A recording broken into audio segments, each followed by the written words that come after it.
Welcome! Today we're diving into an absolute masterclass in total surrender. We're looking at Psalm 16, which is just this massive shift from the strict qualifying demands we see at the sanctuary gates in Psalm 15, right into a deeply intimate, radiant expression of complete spiritual satisfaction. We're going to trace this profound journey, starting from a simple plea for physical preservation, all the way to an unshakable, prophetic triumph over the grave itself. Our journey today will take us through 6 specific steps: the golden secret, the chosen boundary, a beautiful inheritance, counsel in the night, conquest of the grave, and finally, fulfillment in Yahshua. Section 1. The Golden Secret. So you might know that this psalm is traditionally called a Michtam. This ancient title is actually directly linked to the Hebrew word for pure, refined gold, which is katem. For us as Torah-observant believers, this psalm perfectly models what happens when a soul stops viewing the instructions of our King as just some cold list of rules, and instead really begins to see Yahweh Himself as the ultimate golden treasure. The psalmist opens up with this incredibly urgent, concise plea. He says, quote, "Preserve me, O El, for in you I put my trust." End quote. Now, the Hebrew concept of preservation here, it evokes a meticulous keeper guarding a sacred treasure. David isn't basing this on his own merit, no. It's based on his total refuse inside the covenant. He makes this radical internal declaration that just cuts right through any self-righteousness. He says, quote, "O my soul, you have said to Yahweh, you are my master. My goodness is nothing apart from you." End quote. He fully recognizes that outside of Yahweh, there's literally no ultimate good. Section 2. The Chosen Boundary. When David looked at his world, he saw 2 totally distinct cultural communities.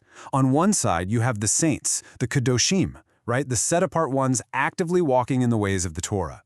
David actually calls them the excellent ones and places all of his spiritual delight in their fellowship. But then, on the other side, you have the pagan rebels, those who are actively running after foreign gods. David watches their choices and he firmly distances himself. Refusing to compromise whatsoever, David observes the sobering reality of those rebels. He declares, quote, "Their sorrows shall be multiplied who hasten after another god. Their drink offerings of blood I will not pour out, nor take up their names on my lips." End quote. He essentially vows to never participate in their syncretistic lifestyles. I mean, he's refusing to even let the names of their idols cross his lips. Talk about drawing a line in the sand. Section 3. A beautiful inheritance. Now, I want you to think back to when Joshua used measuring lines to divide the promised land among the tribes. Remember how the tribe of Levi received no geographic plot? Why was that? Well, because the Torah declared, quote, "The priesthood of Yahweh is their inheritance," end quote. And as Numbers explicitly states, quote, "I am your portion and your inheritance among the children of Israel," end quote. So here is David, an earthly king with vast territorial wealth, and yet he's operating here with the heart of a Levite. He cries out, quote, "O Yahweh, you are the portion of my inheritance and my cup. You maintain my lot. The lines have fallen to me in pleasant places. Yes, I have a good inheritance." End quote. And you know, when your primary asset is literally the creator of the universe, your estate can never, ever experience inflation, foreclosure, or decay. It's absolutely brilliant. Section 4. Counsel in the night. You know how it is when the noise of the day finally fades away? The truth of the Torah remains. David says, quote, "I will bless Yahweh who has given me counsel. My heart also instructs me in the night seasons," end quote. As he lies awake in the dark, the systemic counsel of the Torah isn't just a daytime study session, it's actually realigning his thoughts while he rests. We really have to look closely at the Hebrew here because it's fascinating. The word used for heart in that verse is actually kilyartai, which literally translates to your kidneys. Yeah, in ancient Hebraic thought, the kidneys were viewed as the seat of the deepest emotions, our hidden impulses, and our conscience. So this divine instruction isn't just some surface-level rote memory, it is actively echoing through his innermost biological and spiritual being. This deep internalization results in a permanent mental discipline. He declares, quote, "I have set Yahweh always before me, because he is at my right hand, I shall not be moved," end quote. By treating the divine presence as a continuous, everyday reality and not just a once-a-week Shabbat experience, David boldly secures Elohim as his ancient bodyguard, standing watch at his unshielded right hand. Section 5. Conquest of the grave. Because he is anchored so securely in the King, David can look way past the cold horizon of death. He can literally lie down to sleep in total safety.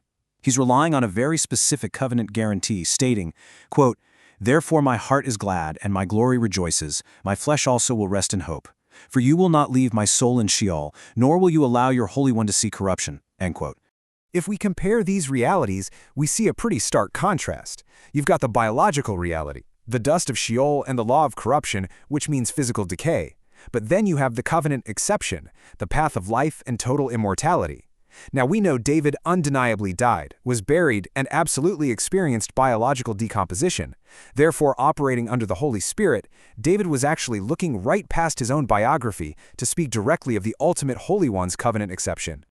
Section 6. Fulfillment in Yahshua. Let's fast forward to Shavuot. The Apostle Peter stood before thousands of Torah-observant Jews right there in Jerusalem. And guess what? He used this exact psalm as his primary legal proof text. Peter pointed out that David's tomb was still there, meaning obviously David's body did see corruption. Therefore, David was prophesying. Peter argued, quote, "He, foreseeing this, spoke concerning the resurrection of the Messiah, that his soul was not left in Hades, nor did his flesh see corruption. This Yeshua Elohim has raised up, of which we are all witnesses." End quote. Yeshua literally tore the gates off the grave. Yeshua is the unique Holy One who went right into the teeth of death and emerged with a completely incorruptible body. He blazed this very trail. As the text says, quote, "You will show me the path of life. In your presence is fullness of joy. At your right hand are pleasures forevermore." End quote. Yeshua opened the way for all who trust in him to enter the fullness of eternal joy in the presence of the Father. Section 7. Conclusion. This entire psalm challenges us to really evaluate what we truly value.